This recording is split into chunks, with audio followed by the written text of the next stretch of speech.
Video চলতেছে। দর্শক, আমরা সবাই গুনার কাজ করে থাকি, সবসময় গুনাহ নিয়ে ব্যস্ত। অনেকে মনে করেন যে আল্লাহ তাআলা এই গুনাহ কখনো মাফ করবেন না, কিন্তু তা নয়। প্রিয় দর্শক, আপনারা যতই গুনাহ করুন না কেন, আপনি যদি তওবাতুন নসুহার মতো তওবা করে গুনাহ আল্লাহ তাআলার কাছে মাফ চান, তাহলে আল্লাহ তাআলা আপনাকে অবশ্যই গুনাহ ক্ষমা করে দিবেন।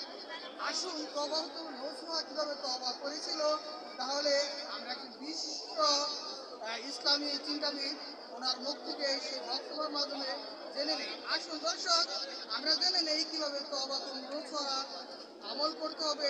আসুন শুনি সেই প্রিয় বক্তার ওয়াজ দিয়ে আমরা নিজেকে তওবাতুন নসুহার মতো তওবায় পরিপূর্ণ করব। আসুন দেখি। পরবর্তীতে একজন মোল্লার ওয়াজ আছে, এটা দিয়ে দিন, বুঝছেন?